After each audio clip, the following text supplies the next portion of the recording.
identity crisis ukuthi umuntu akazazi ukuthi uyini, uyi-Arab noma uyi-Muslim yini. Isikhali sokuqala leso.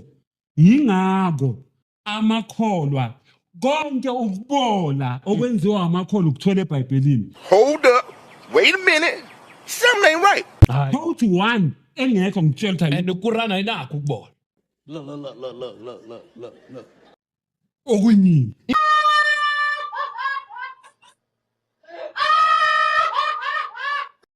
Okay, madala cishe ngakubopha ngoba cishe wasikhohlisa lapha. In fact usikhohlisile wasiqeda wathi amount ayikho filth etholakala kuQuran. Ukungcola bafo kuyiQuran ukungcola konke. iIslam ingcolile yonke bafo. Ngicela ukuzokabo manje zokuthathela ukungcola okuncane lokho ukuthi kukhona. Zokuthathela ivesi elilodwa ngikukhombisa ukuthi iQuran ingcole kanjani. Ngizokufundela uSura 65 verse 4. uSura 65 verse 4 uthini bafo?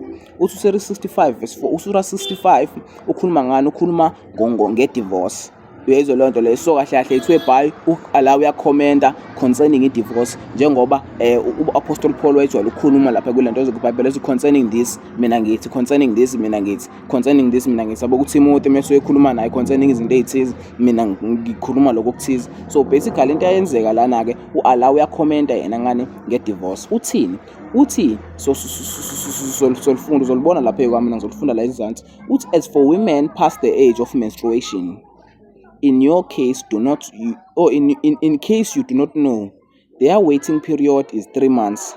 Okay, kuthiwa abantu besifazane laba abalentoza abadala abake-menopause. Uyayibona leyo nto le?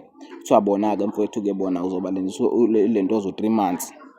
Uyabo? Mhlawumbe sekukhulisisa mhlawumbe uzobona ngazi ukuthi umuntu okuyi-menopause uhlangana kanjani ukukhulelwa. Uyabona noma uAllah ayazi leyo nto leyo ukuthi umuntu okuyi-menopause akakhulelwa. But asikho lapho bafethu silento ekhulunywa uAllah uthi abantu abaku-menopause lento 3 months mhlawumbe sobe sesikhuluphele isisu sobonakala ukukhuluphala kwesisu. Uthi ke manje nayi into esixabanisayo ke la, nayi into esixabanisayo uthi Listen properly. and those who have not menstruated as well kanjani, or those who have not yet menstruated noma those angimazi umuntu esifazane do not menstruate. Lapho une-condition ethize anganoma uAllah ekhuluma ngabantu ababe ne-condition ethize yini noma ukhuluma ngey'ngane ey'ncane ngekafiki kwi-puberty stage whereby ingane yakwazi ukuthi menstruate. Mina ngizothini? Ngizothatha interpretation le ethi abantu ingane ey'ncane ezikhulunywa ngazo la bukani la nayi i-commentary. Angazi ukuthi ama-commentaries abasebenza kanjani kodwa kuthiwa ama-tafsirs abhalwa abantu ama-scholars akudala ngalasa sikhathi sabo. Sithi lesi scholar lesi Allah the Exalted clarifies the waiting period of women in menopause, menopause, and that's the same for young who have not reached the years of menstruation. Itafsir le khuluma la, this is a commentary. Shuthi kahle kahle ngizothini? uPaul ngamthatha njenge-commentary kodwa uPaul wayifundisa noma commentary hayi kodwa bethi commentary iyafundisa but it's a commentary into ekhulunywe ngamthatha njengoPaul lo muntu okhuluma nayo noma ngamthatha njengobani njengo-Arrhenius ke yena ke wayomfundi wayemfundi wesithathu from John the Baptist.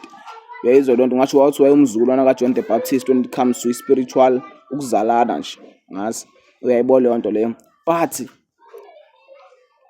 kuthiwa ongekafiki kushwa izingane ezincane kusho kahle kahle imani i-divorce lesikhuluma ngayo lama ningakhohlwa sekushadiwe qediwe ukushada la i-divorce lesikhuluma ngayo la kusho ukuthi kahle kahle izingane lana below the age of menstruation ziyashada la ayikho into abangayichaza la izingane below the age of menstruation ziyashada bathini ke bona bebechaza bathi age u6 years abanye bathi age u9 years bayithathe lapho le age ka6 years no9 years hayi ngoba bevele bayithathe emoyeni ngoba kusho ukuthi phela ingane na5 ungayishada phela lapha ngoba kuthiwa ungayidivorce kusho ukuthi ungayidivorce ungayishada phela ayikho into ongayidivorce ungayishada uyayibona le nto le kusho ukuthi bafethu lana u6 years lo bawuthathe kuphi bawuthathe from uMuhammad umprofeti wabo